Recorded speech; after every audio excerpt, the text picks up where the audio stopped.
In Brazil, Anna and Paulo are exploring the Amazon rainforest. Anna wants to keep going, but Paulo thinks the jungle doesn't want them there and they should leave. Suddenly, they hear something moving on the roof of their van, and Paulo gets his gun ready. However, when Anna moves the curtains, they discover it's just a monkey. Then Anna announces she's continuing alone and leaves on her bike. Two mysterious men see her and rush to their boat to follow her. However, something hits the bottom of the boat and causes one of the men to fall into the water. Suddenly, an anaconda appears and wraps its body around the man. His friend tries to help him, but the anaconda is too strong and takes him away. In California, videographer Doug is telling a story about a monster emerging from the sewers in an average town. He's interrupted by his clients, who remind him that they only want a normal video for their wedding. Doug has to hide the awful feelings of his dreams dying. Meanwhile, background actor Griff tries to put his own spin on the few lines he has for a short scene. However, the director scolds him and makes him keep things simple. Later, Griff walks outside the studio and sees a poster from the 1997 movie Anaconda. At that moment, he gets a message from his best friend Doug, who congratulates a gig and wonders when he'll visit their hometown. At the end of the workday, Doug's boss scolds him for trying to pitch a horror film to their clients and reminds him they're a party service. He understands that Doug used to dream about becoming a big director, but he needs to keep his head on his shoulders since one day this business will be his. When Doug goes home, all his loved ones are waiting for him with a surprise party. Griff has also come and brought a very special gift, a short movie he and Doug made when they were kids. They play the tape, and everyone laughs at the sight of their younger selves dressed like adults while running from a kid in a monster costume. He wants to go to lunch with Kenny and Claire, who were also part of their silly movie. Suddenly, Griff drops big news. He's acquired the rights to the old Anaconda franchise. He wants to shoot an indie remake with his friends, and Kenny and Claire agree to help. However, Doug says no because he has a job and a family to provide for. That night, Doug discovers that his son is watching his old childhood film. His wife notices that Doug lights up whenever he glances at the screen and insists he should take Griff's offer, but Doug refuses again. Afterward, he starts working on editing the latest wedding video, and he's finally hit by how depressing this is. He drives to Griff's home and tells him he'll join the project. Now Doug is so inspired that he writes a whole script pretty fast. When he meets with his friends, he explains that this will take them 3 weeks of shooting and will cost around $2 million. The group visits a few banks and tries to get a loan, but the banks make very small offers. Doug has no choice but to rewrite the script, so they'll only need $43,000. Thankfully, his friends like the news story too. Kenny is especially excited about this after losing his job at the wedding video company, revealing he drank too much. When it's finally time to leave, Doug's son gives him a gift. It's a little Oscar-like figurine that says "World's Greatest Doug." The group eventually arrives in a small Brazilian town and meets Santiago, the snake handler they hired on the phone. He takes them to his truck and shows them his snake, which almost died in the river because illegal mining poisoned the water. Santiago rescued the snake and nursed it back to life. When the group tries to take a closer look, the snake snaps at them, and everyone steps back in fear. Santiago tells them that the anacondas in the river are even bigger and claims that being killed by an anaconda is better than being hunted by one. In the same town, Anna tries to stay hidden in the crowd while the mysterious men still look for her. She steals a knife from a bar to defend herself and notices that the guy in the neighboring chair is passed out drunk. He has the keys to a boat, so Anna steals them. When she approaches the boat with the intention to escape, she finds the friends loading their equipment. It turns out they rented the boat for their film.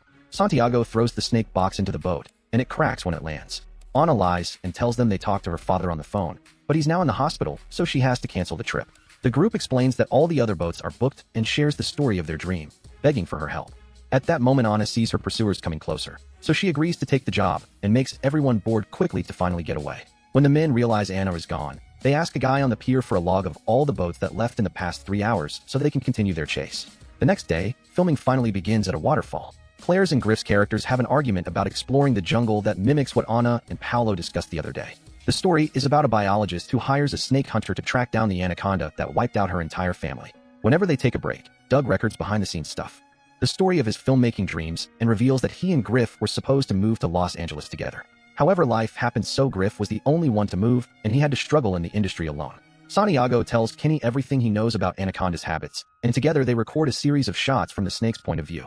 Griff's and Claire's characters have a love subplot, so Kenny teases Claire, since she and Griff used to date. Claire swears this is just part of the job, but as days pass and their characters grow close, she starts feeling that spark too. One night, Doug tells Griff that his chemistry with Claire is amazing. The conversation with his friends fills him with passion, nothing like the cold sets of big productions that are only there for the paycheck. During dinner, the group discusses ideas for their action scenes and even practices the moves, making Anna realize that she's surrounded by weirdos. Later, while everyone is asleep, Santiago's snake escapes from the broken box. It slithers across the boat until it reaches Griff's bed. He removes his beauty mask and is startled by the animal, screaming as the snake jumps over him to capture a bird on the window.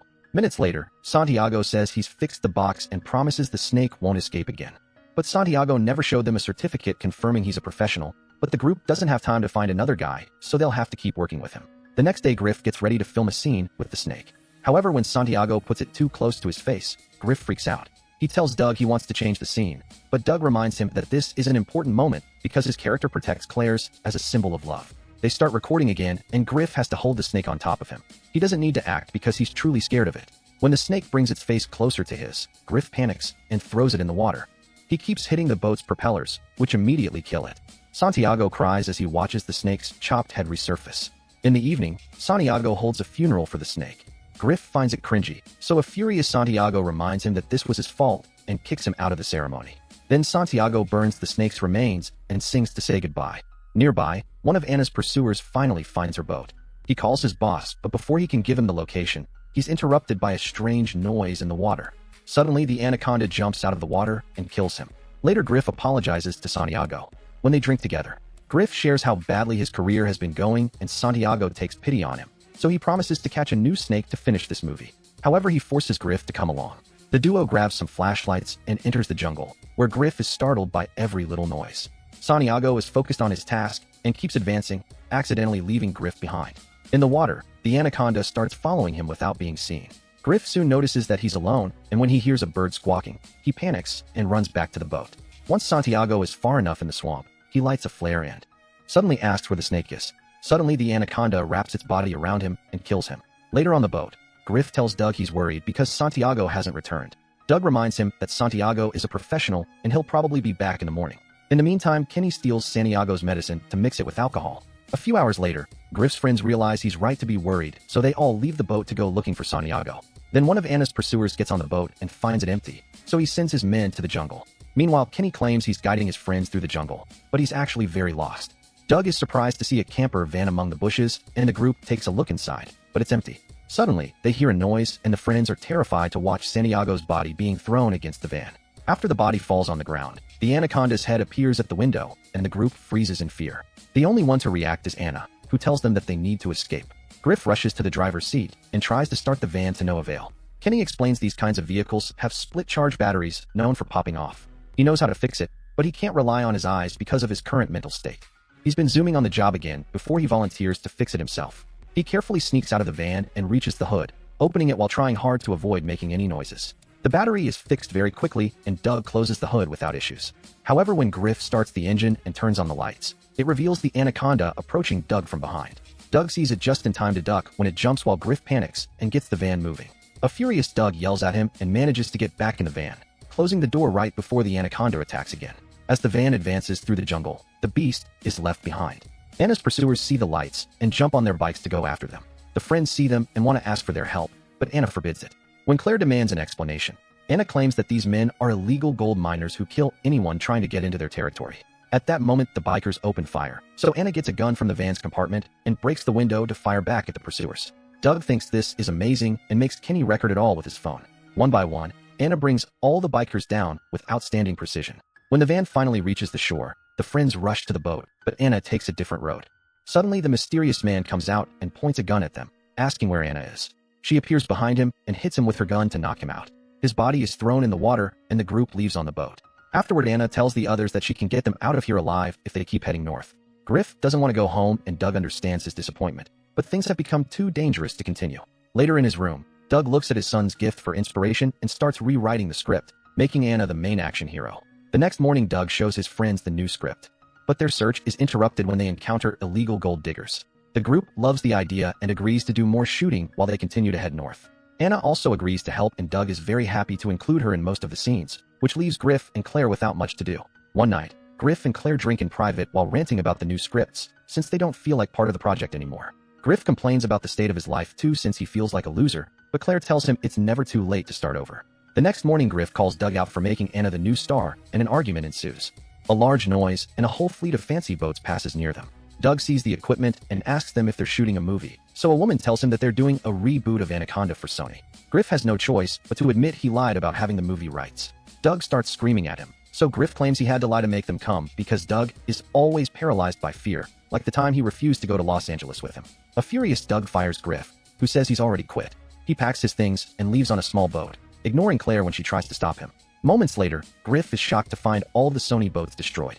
A woman appears in the jungle asking for help, but before Griff can rescue her, the anaconda jumps out and swallows her whole. Griff panics and tries to head back, but his boat is failing. Meanwhile, Kenny and Claire notice that their boat has stopped. Doug tells them that Anna has found a great place to shoot another scene, but the others think it's too dangerous and don't want to work without Griff anyway. Suddenly, Anna points her gun at them and forces them to get off the boat. While the group enters the jungle, the mysterious man reappears. Soon Griff comes back and notices a small boat next to Anna's. He takes a closer look and finds a box with guns. So he realizes that Anna's pursuers are close. In the jungle, Anna takes the trio to an abandoned dock and forces them to move some heavy bags. When Doug looks inside, he finds gold, so the truth comes out. Anna is the illegal smuggler, and the men following her are the police. Doug throws a bag into the water, but his heroic moment is interrupted by the cop finding them. He makes Anna drop her gun and throws some handcuffs on the floor, telling her to put them on. At that moment, Griff appears in the jungle and shoots the cop in the leg before reuniting with his friends. Doug scolds him and tells him the truth, while Anna picks up her gun again. When the cop tries to do the same, she immediately kills him with a shot. Claire tries to make Anna see reason to no avail, so instead she jumps on her to headbutt her as she practiced for her action scenes, stealing her gun in the process. As Anna moves quickly to get her gun back, the anaconda jumps out and captures her, bringing her into the water to kill her. The others immediately run away, only to realize they're lost. Doug finds a tarantula crawling on his leg, and everyone panics while they kick it away. Then Doug cries, saying that the tarantula bit his leg and he can't keep going.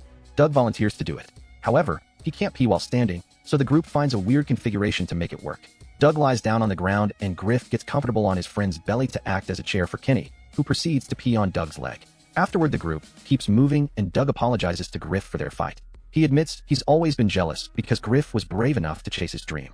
The touching moment is interrupted when the anaconda appears above him and captures him with its mouth to take him away. Griff wants to help him, but Claire convinces him to run. Moments later, Griff blames himself for Doug's death since this trip was his idea, saying that he's not going to run. It should have been him. Kenny observes the area with his binoculars and confirms the boat is close, but they must cross a big open field. It'd leave them very exposed, so they need a distraction. Suddenly, they hear a noise and the trio looks around only to find Doug's body together with the dead boar. Kenny touches him and confirms there's no pulse, so he thinks they can use Doug as the distraction. The group moves Doug and the boar to the middle of the field, keeping them standing with tape. Kenny inserts a dead squirrel in Doug's mouth, claiming that snakes love squirrel meat. The trio then starts running, always keeping an eye out for the anaconda. Griff finally shows up. They're shocked to see Doug waking up because he's alive after all. The friends yell to warn Doug about the upcoming anaconda, so Doug begins to run with the boar still on his back. The anaconda gets close enough to try to bite him, but Doug dodges it just in time. Soon the boar wakes up too, and Doug has to grab its mouth to stop it from biting him. When the anaconda attacks again, it captures the boar and Doug can keep moving to reunite with his friends. The group runs for a while and doesn't stop until they find a safe area. Griff apologizes to Doug and admits that what matters the most is working with his friends again. After the night falls, they finally make it to the shore and find the destroyed Sony set. Griff picks up a radio and hears some static before a voice yells behind you. The anaconda appears on the set too, and the friends run as a flare hits the animal in the face. At that moment, famous actor Ice Cube, who was part of the previous film, comes out of the shadows and shoots a few more flares to keep the anaconda at bay. Then he guides the group to his hiding spot inside a broken boat. The friends ask him for a selfie before he gives them one of the flare guns and leaves to look for other survivors. Doug realizes that the set has special effects equipment that they can use to kill the snake. So they make a plan. They also turn on the lights and get a camera rolling to use the final battle for their film. Griff and Doug get on a golf cart and scream until the anaconda comes for them. A chase ensues, and the anaconda causes even more destruction as it brings down any structure in its way. At the same time, Kenny and Claire notice that their detonator has no signal, so they need to fix it. Doug and Griff drive as fast as possible, guiding the anaconda toward their trap. Just as Kenny and Claire manage to connect the cables to bring back the signal, Griff presses the button on his detonator, yet nothing happens. He takes the machine on and does it now. When the anaconda jumps close enough to the cart, the fireworks finally blow up and hit the beast. However, it recovers quickly and continues to chase the humans. The four friends try to run away but find themselves stuck at a dead end. Soon the anaconda arrives, so Griff takes out the flare gun and shoots at it, quoting his line from their childhood film.